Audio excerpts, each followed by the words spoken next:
नमस्कार जी दोस्तों, स्वागत है आप सभी का। देखिएगा, आज राष्ट्रीय आंदोलन की जो हमारी क्लास है उसमें हम आपकी चर्चा करेंगे आपके नेहरू रिपोर्ट के संदर्भ में कि नेहरू रिपोर्ट क्या थी, क्या प्रावधान आपके नेहरू रिपोर्ट के अंतर्गत लाए गए थे। देखिएगा,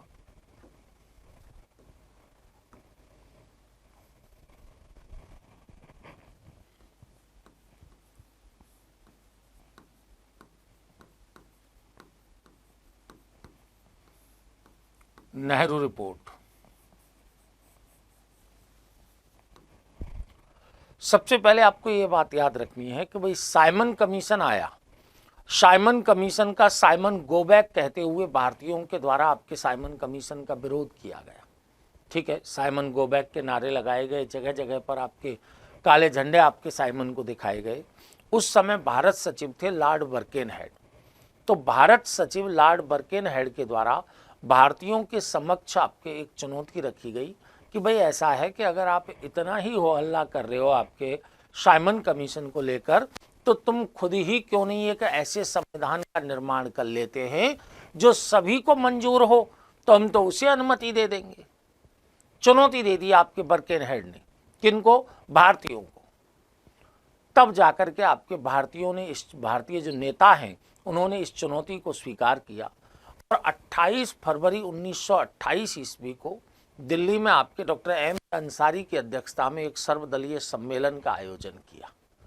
दिल्ली में डॉक्टर एम ए अंसारी की अध्यक्षता में एक सर्वदलीय सम्मेलन का आयोजन किया और इसमें इस सर्वदलीय सम्मेलन का आपके उद्देश्य क्या था कि इसमें यह आपके कहा गया कि भाई कि एक ऐसे संविधान के निर्माण की योजना का प्रस्ताव पारित किया गया इस सर्वदलीय सम्मेलन में। देखिए, सर्वदलीय सम्मेलन में आपके ऐसा प्रस्ताव आपके पारित किया गया जिसमें पूर्ण उत्तरदायी सरकार की व्यवस्था हो। ठीक है, अर्थात आपके भारत के लिए क्या क्या संवैधानिक प्रावधान लाए जाएं, उन संवैधानिक प्रावधानों का उल्लेख आपके करने के लिए एक कमेटी के गठन की बात कही।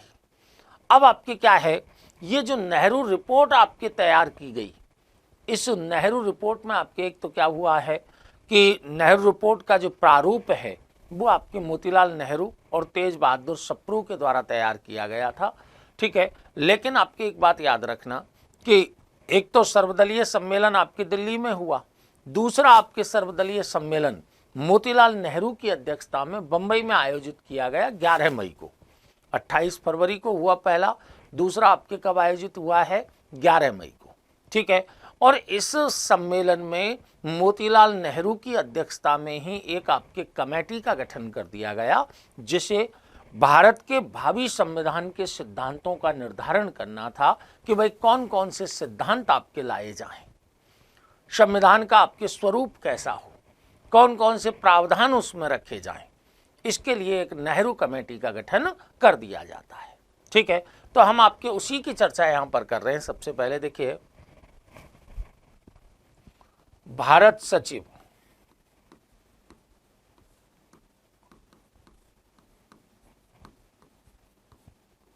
बर्केनहेड ने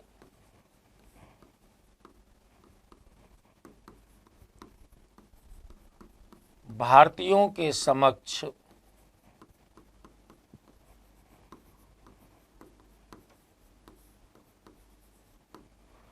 संविधान निर्माण की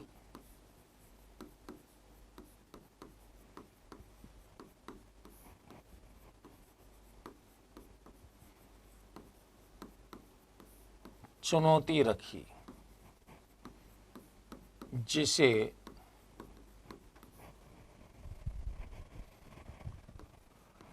भारतीय नेताओं ने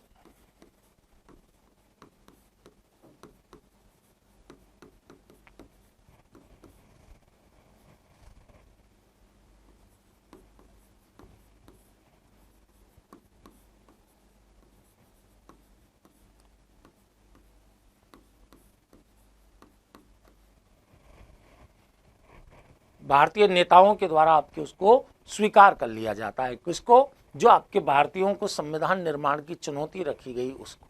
ठीक है, अब आपके हुआ क्या, देखो 28 फरवरी 1928 दिल्ली में सर्वदलीय सम्मेलन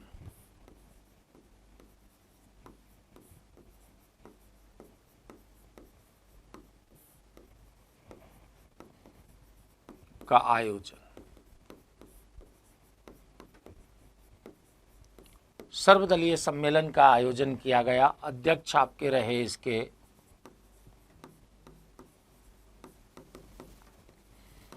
डॉक्टर अंसारी।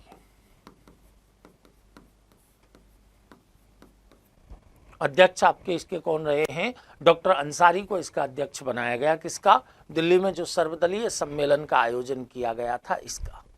ठीक है, अब इसमें क्या किया गया है? जो सर्वदलीय सम्मेलन का आयोजन हुआ है इसमें आपके क्या किया कि भाई ऐसा है कि एक ऐसे संविधान निर्माण की योजना का प्रस्ताव पारित किया है। देखो इसमें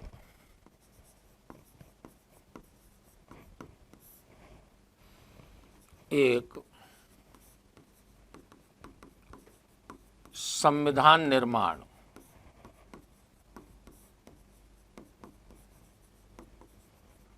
की योजना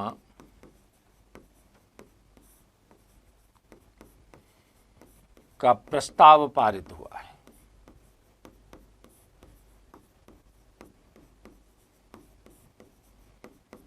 पारित किया, जिसमें पूर्ण उत्तरदायी सरकार की व्यवस्था हो, ऐसे आपके संविधान निर्माण की योजना आपके यहां पर प्रस्तुत की गई है। ठीक है, अब देखिए दूसरा आपके कब हुआ कि यहां देखें कि 11 मई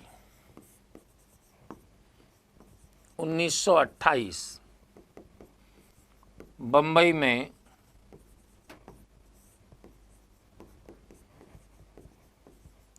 सर्वदलीय सम्मेलन का आयोजन।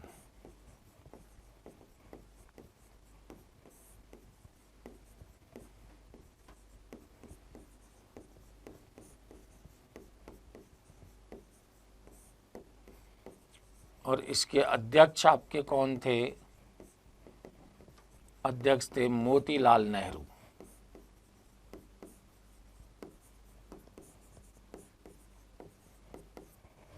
मोतीलाल नेहरू।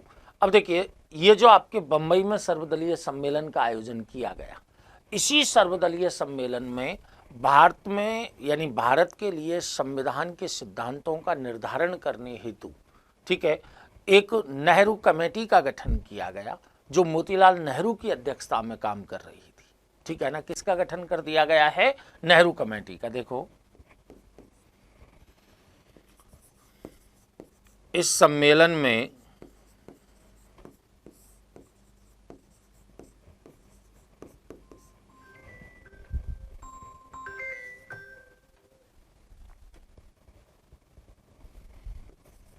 भारत के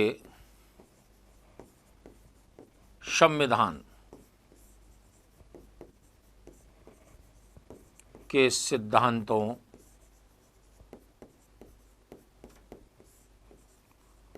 का निर्धारण करने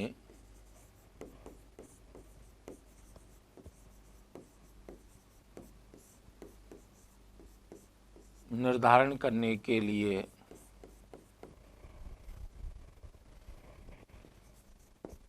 नेहरू कमेटी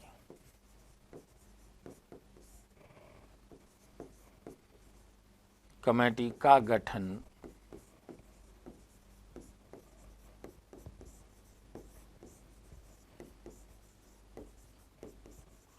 मोतीलाल नेहरू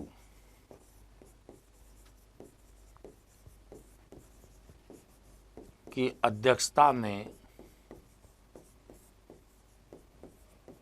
किया गया। मोतीलाल नेहरू की अध्यक्षता में आप नेहरू कमेटी का गठन आपके किया गया है। इस नेहरू कमेटी को करना क्या था कि भारत का जो भावी संविधान है उस संविधान के सिद्धांतों का निर्धारण करना था कि भाई कि कौन कौन से सिद्धांत इसमें रखे जा रहे हैं, कौन कौन से सिद्धांत आपके इसमें रखे जा रहे हैं, उनका आपके निर्धारण इस नेहरू कमेटी को करना था। ठीक है, अब यहां आपके देखिए कि हम बात करेंगे भाई नेहरू कमेटी में अध्यक्ष कौन थे, सदस्य कौन थे, जो सदस्य हैं वो कौन कौन से दल का आपके कौन कौन से हितों का प्रतिनिधित्व यहां पर कर रहे थे। ठीक है, तो देखिए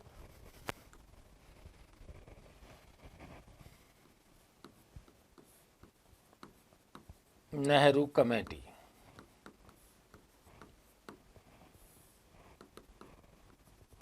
इसके अध्यक्ष बनाया गया था मोतीलाल नेहरू को।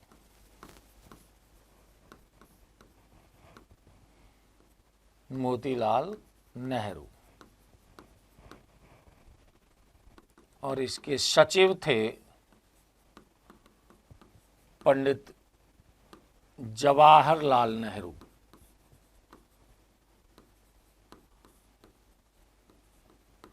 इस समय राष्ट्रीय कांग्रेस के महासचिव भी थे, लेकिन सदस्य नहीं थे।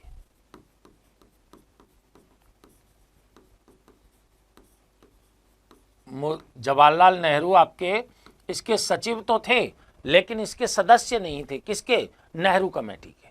ठीक है ना, ये हमको याद रखना है कि जवाहरलाल नेहरू को सचिव के रूप में नाम देना है, लेकिन सदस्य के रूप में अगर नाम पूछा जाए तो आपके जवाहरलाल नेहरू इसके सदस्य नहीं थे। ठीक है, और आपके कौन कौन से थे? तो देखो, सदस्यों की अगर हम बात करें कि भाई सदस्य कौन कौन हैं,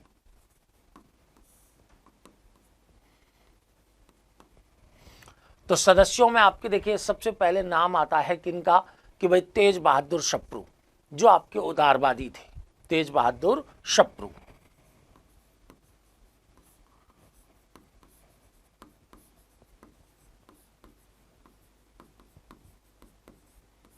ये कैसे थे? उदारवादी थे।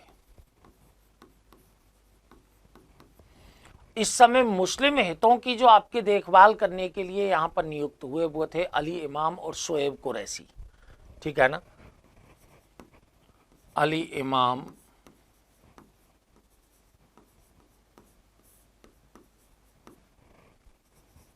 और शोएब कुरैशी।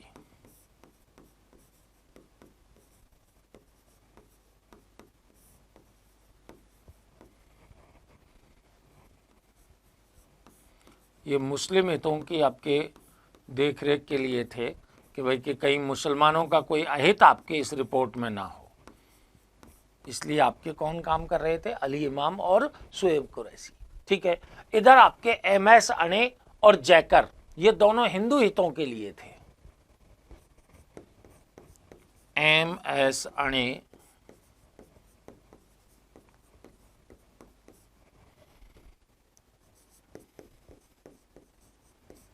MR जैकर,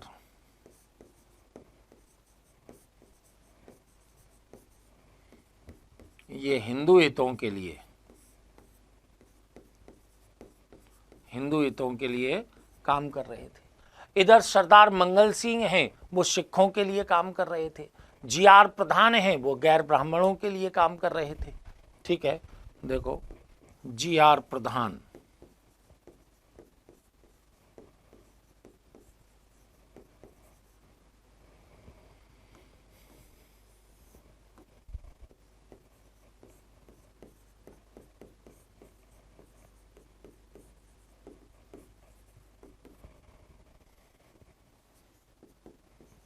Mangal Singh,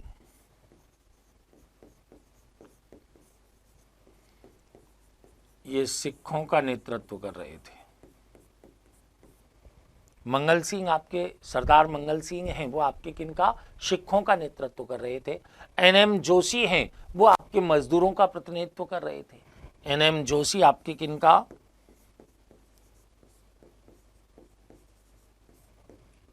NM Joshi. समाजवादी या मजदूरों का आपके प्रतिनिधित्व कौन कर रहे थे? एनएम जोशी। एक इनके सदस्य के रूप में आपके सुभाष चंद्र बोस का भी नाम आता है। सुभाष चंद्र बोस, सुभाष चंद्र बोस का भी नाम आता है। इस प्रकार हम देखें तो आपके ज़्यादातर आपके हमें 9 सदस्यों के नाम मिलते हैं, 8+1 आपके 9 थे, लेकिन हम यहाँ पर जब इनकी काउंटिंग करते हैं तो 9+1 यानी कि नेहरू कमेटी में आपके टोटल कितने हो गए? 9+1 = 10 हो गए। ठीक है, लेकिन यहाँ पर एक और ख़ास बात है कि भाई एमआर जैकर और एनएम जोशी, एमआर जैकर और एनएम जोशी। देखो यहां पर एक नोट डाल देते हैं हम,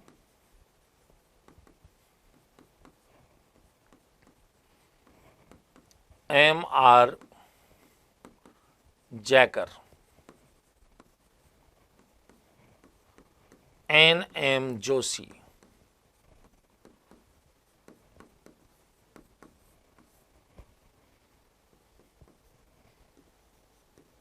इन्होंने रिपोर्ट पर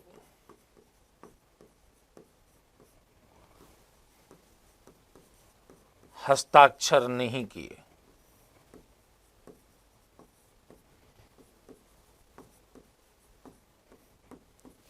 ठीक है, एमआर जैकर और एनएम जोशी, इनके द्वारा आपकी किस पर, रिपोर्ट पर हस्ताक्षर नहीं किए गए।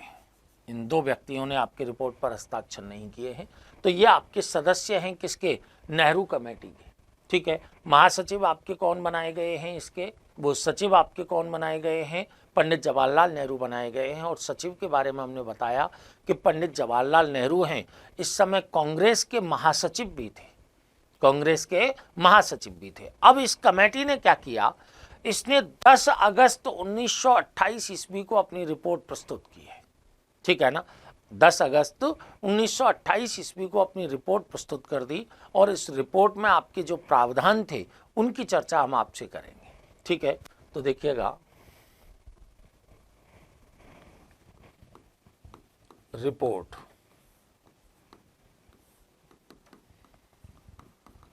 इस कमेटी ने 10 अगस्त 1928 को अपनी रिपोर्ट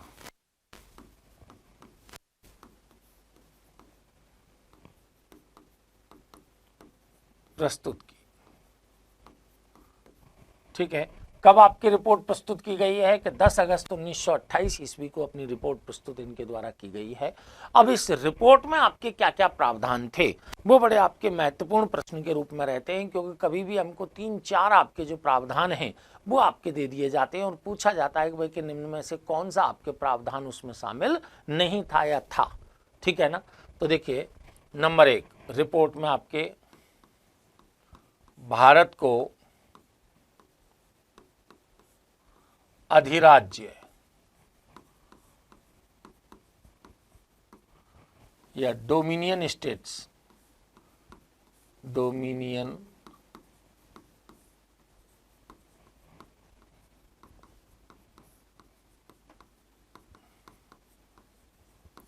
प्रदान किया जाए।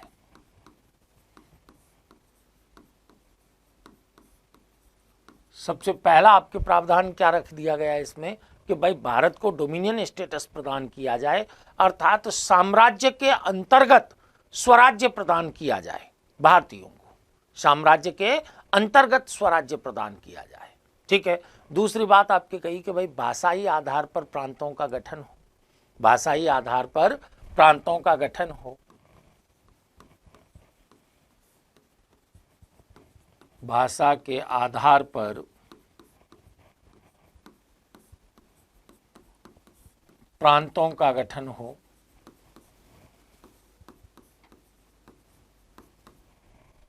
तीसरी बात, मौलिक अधिकारों की मांग की गई है, मौलिक अधिकारों की मांग की गई।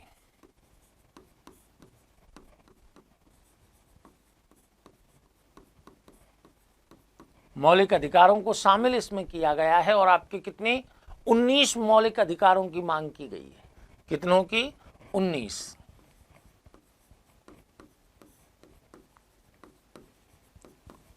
मौलिक अधिकारों की मांग आपके नेहरू रिपोर्ट के अंतर्गत की गई है। संख्यात्मक रूप से पूछ ली जाए तो आपके कौन कितने हैं कि 19 हैं, जिनमें से अधिकांश हैं, यानी कि आपके कहें कि 10 जो मौलिक अधिकार हैं, जो हमारा 1950 का संविधान है उसमें आपके 10 मौलिक अधिकारों को तो एज इट इज शामिल कर लिया गया था, क्योंकि इसमें क्या है, वयस्क मताधिकार है, महिलाओं को समान अधिकार है, ऐसी चीज़ों को आपके किस में रखा गया था, मौलिक अधिकारों में रखा गया। ठीक है। तीसरी बात, चौथी बात आपकी क्या कही कि भाई कि सांप्रदायिक निर्वाचन पद्धति को तो समाप्त कर दिया जाए और संयुक्त निर्वाचन प्रणाली लागू की जाए। ठीक है ना। देखो, सांप्रदायिक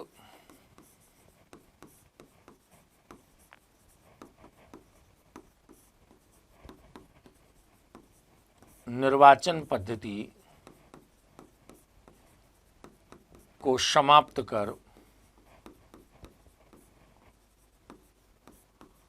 संयुक्त निर्वाचन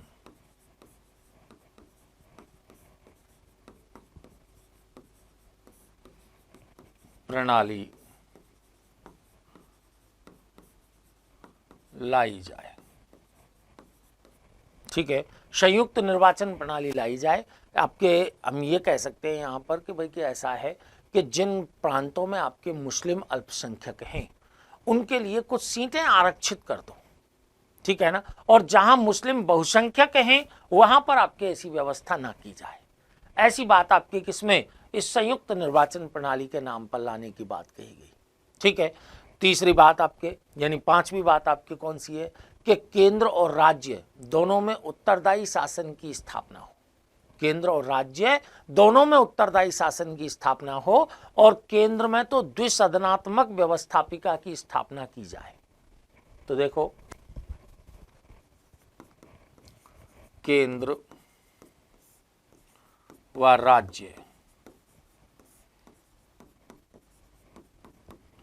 दोनों में उत्तरदायी सरकार की स्थापना हो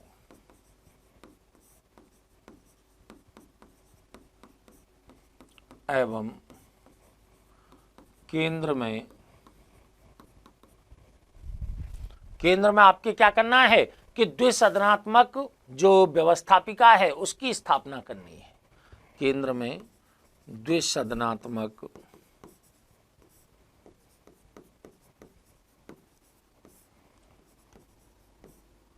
व्यवस्थापिका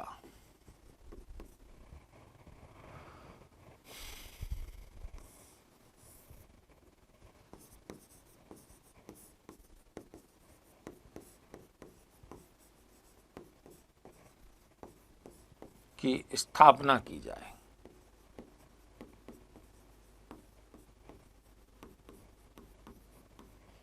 द्विसदनात्मक आपके व्यवस्थापिका की स्थापना कहां पर कर दी जाए, केंद्र में कर दी जाए। ठीक है। अगली बात आपके इन्होंने कहा कि भाई ऐसा है धर्मनिरपेक्ष राज्य की स्थापना हो। ठीक है। और मुसलमानों के धार्मिक एवं सांस्कृतिक हितों का रक्षण किया जाए। ठीक है। धर्मनिरपेक्ष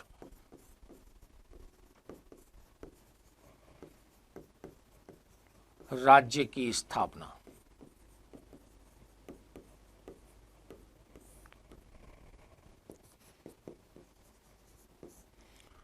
मुसलमानों के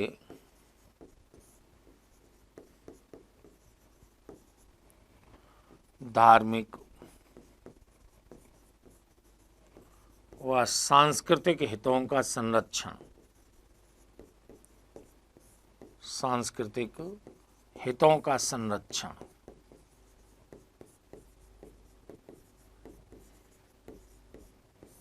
धार्मिक व सांस्कृतिक हितों का संरक्षण किया जाए। किनके, मुसलमानों के। ठीक है। कोई भी बात हो आपके तो यहाँ पर इनको आपके संरक्षण प्रदान करना है क्योंकि इस समय आपके अल्पसंख्यक के तौर पर आपके इन्हें देखा जा रहा था। ठीक है। कार्यपालिका है उसको विधानमंडल के प्रति उत्तरदायी बना दो। कार्यपालिका को विधानमंडल के प्रति उत्तरदायी बना दो अर्थात संसदीय शासन व्यवस्था की स्थापना का मार्ग प्रशस्त हो। ठीक है। देखिए, कार्यपालिका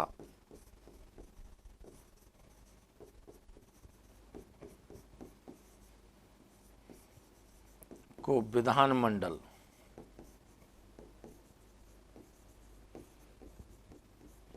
के प्रति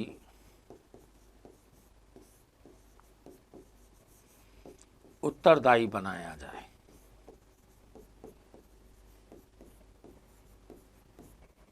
ठीक है। कि भाई कार्यपालिका को विधानमंडल के प्रति उत्तरदायी बना दिया जाना चाहिए। ठीक है, अब देखिए देशी रियासतों में उत्तरदायी शासन की जब स्थापना हो जाए, ठीक है, उसके बाद ही उन्हें भारत संघ में शामिल किया जाए, उससे पहले नहीं किया जाए। ठीक है, दूसरी बात आपके कि भारत की जो आपके एक प्रतिरक्षा समिति नियुक्त की जाए, उच्च न्यायालय, लोक सेवा आयोग की स्थापना की जाए भारत में। ठीक है, तो देखिएगा ये अच्छी चीज थी, भारत में प्रतिरक्षा समिति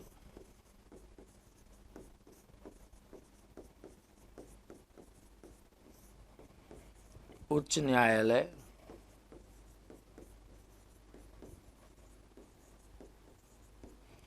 और लोक सेवा आयोग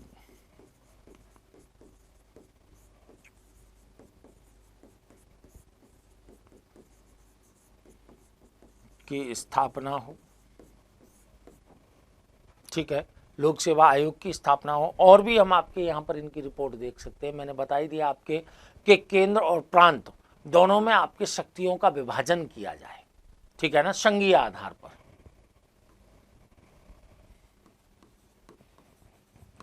केंद्र व प्रांत में संघीय आधार पर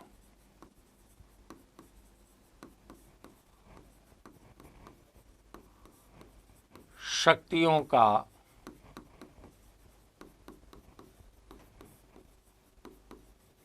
विभाजन हो तथा अवशिष्ट शक्तियां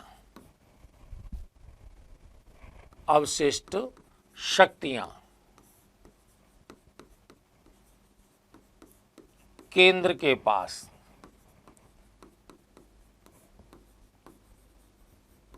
रखी जावे। अवशिष्ट शक्तियां हैं वो आपके केंद्र के पास रखी जाए। ठीक है, एक और बात आपकी क्या कही गई कि भाई कि ऐसा है कि सिंध को बंबई से अलग करके एक प्रांत का दर्जा दिया जाए। ठीक है, उत्तर पश्चिमी सीमा प्रांत को पूर्ण प्रांत का दर्जा दिया जाए। ठीक है, तो देखो सिंध को बंबई से अलग कर पृथक प्रांत बनाया जाए।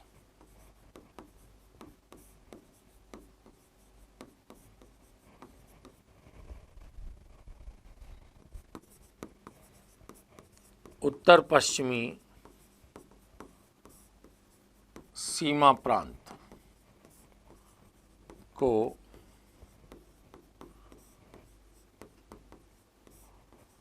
पूर्ण प्रांत का दर्जा दिया जाए।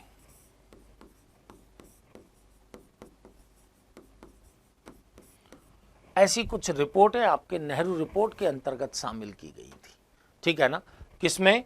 नेहरू रिपोर्ट के अंतर्गत। अब देखिए जब नेहरू रिपोर्ट में ये साधारण सी बातें थी, ठीक है, इनको आपके शामिल किया गया, तो देखिए बात ये उठी कि भाई कि नेहरू रिपोर्ट को लेकर के आपके कांग्रेस में भी असहमति व्यक्त हुई।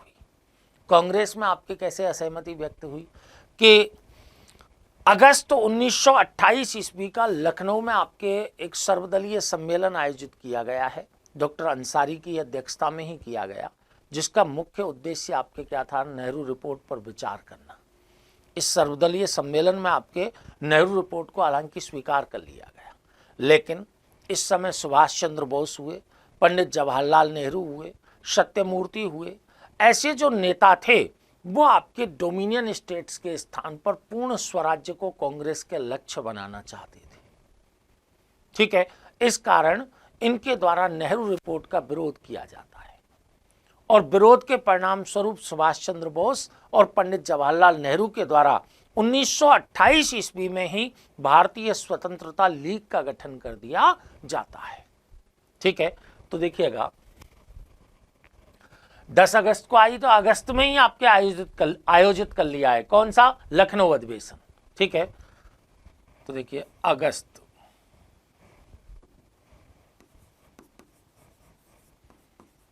1928 को लखनऊ में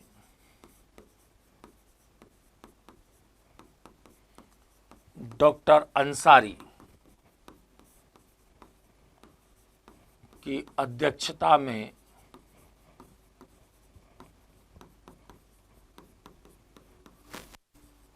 एक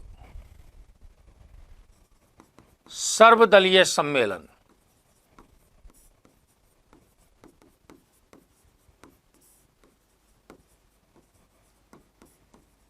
का आयोजन किया गया।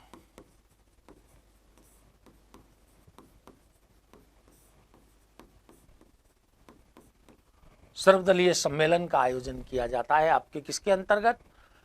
लखनऊ में आपके, तथा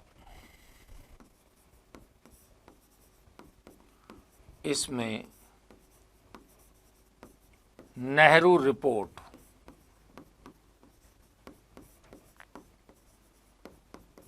को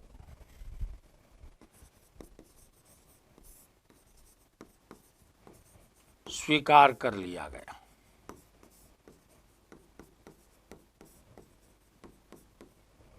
ठीक है, इसमें अगली बात आपकी हमने क्या बताई? सुभाष बोस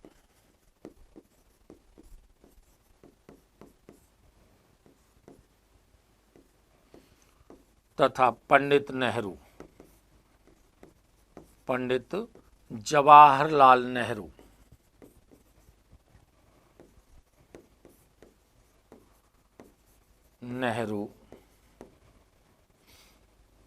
अधिराज्य के स्थान पर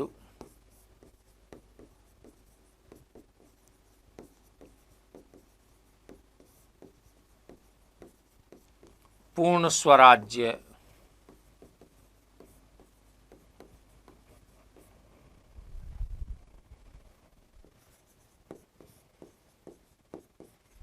कांग्रेस का लक्ष्य बनाना चाहते थे।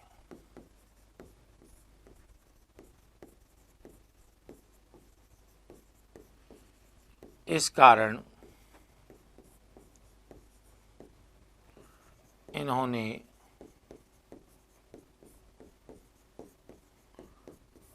रिपोर्ट का विरोध किया।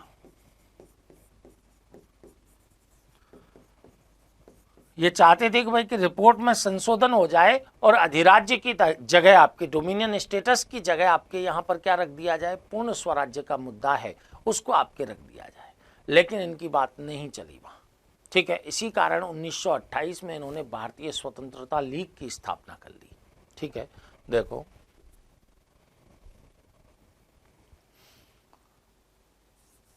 सुभाष बोस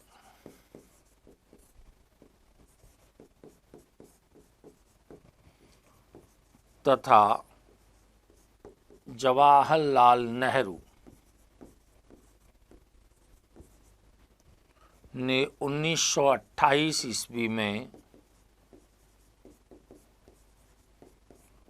भारतीय स्वतंत्रता लीग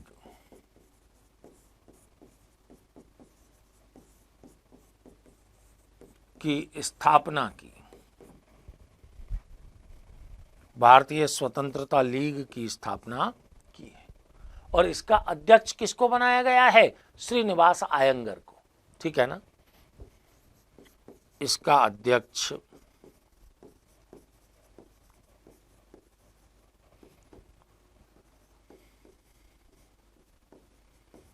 श्रीनिवास आयंगर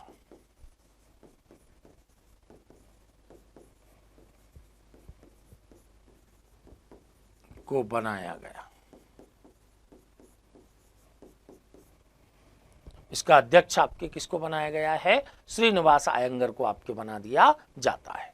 तो ये चीज आपके याद रखने की है, यहां पर आपको याद रखना है चीज को कि भाई कि भारतीय स्वतंत्रता लीग की स्थापना आपके किन किन के द्वारा की गई है? कि सुभाष चंद्र बोस और आपके जवाहरलाल नेहरू के द्वारा।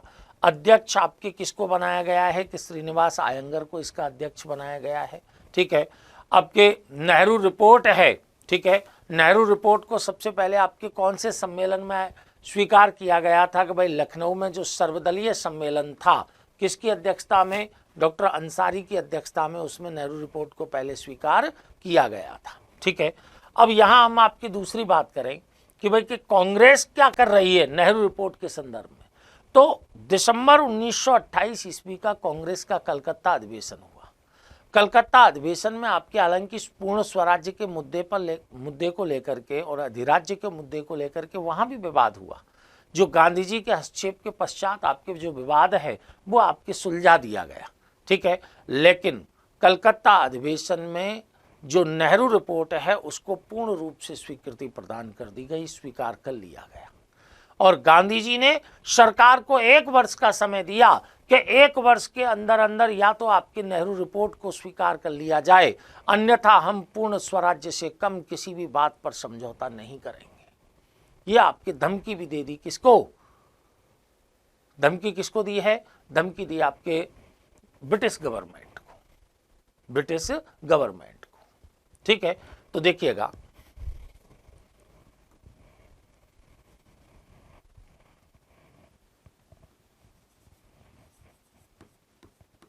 कांग्रेस का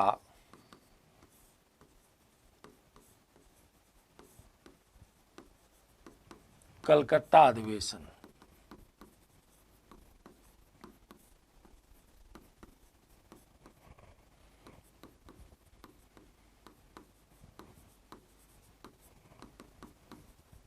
अध्यक्ष आपके बनाए गए हैं मोतीलाल नेहरू।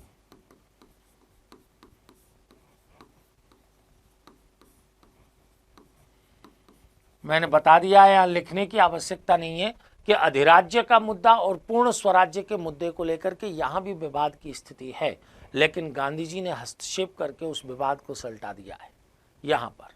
ठीक है,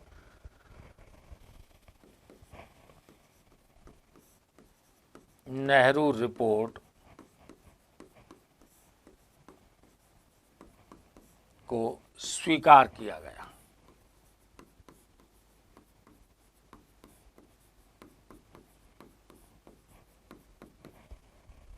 नेहरू रिपोर्ट को स्वीकार किया। देखो, गांधी जी ने सरकार को 1 वर्ष का समय देते हुए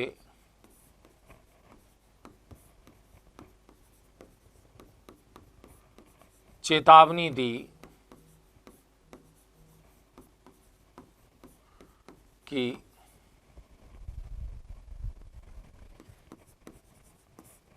1 वर्ष में नेहरू रिपोर्ट को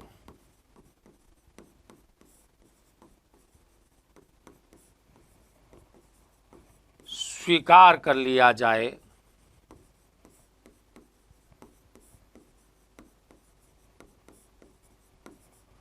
अन्यथा हम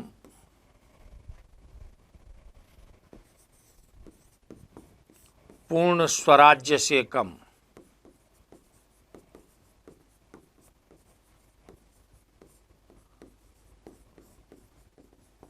किसी बात को स्वीकार नहीं करेंगे।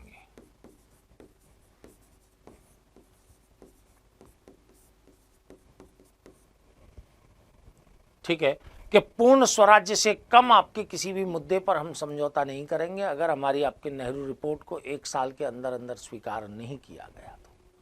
ये बात आपके गांधी जी के द्वारा यहाँ पर कर दी जाती है। ठीक है, तो हमारी नेहरू रिपोर्ट जो है, नेहरू रिपोर्ट के अंतर्गत हमने आपकी जो बातें आपसे कही हैं, उस नेहरू रिपोर्ट में आपके सबसे पहली बात तो आपको क्या याद रखनी है कि भाई चुनौती किसने रखी है? बर्केनहेड ने आपकी चुनौती रखी है। सचिव हैं बर्केनहेड, उन्होंने चुनौती रखी है। चुनौती को स्वीकार कब किया गया है? कि दिल्ली में आपके सर्वदलीय सम्मेलन में चुनौती को स्वीकार किया गया। ठीक है, नेहरू कमेटी के गठन की बात है, वो आपके कहां पर कि 11 मई 1928 को जो बंबई में सर्वदलीय सम्मेलन हुआ है उसमें नेहरू कमेटी के गठन की बात हुई है। नेहरू कमेटी के आपके देखो अध्यक्ष किसको बनाया गया है? मोतीलाल नेहरू को। सचिव किसको बनाया गया?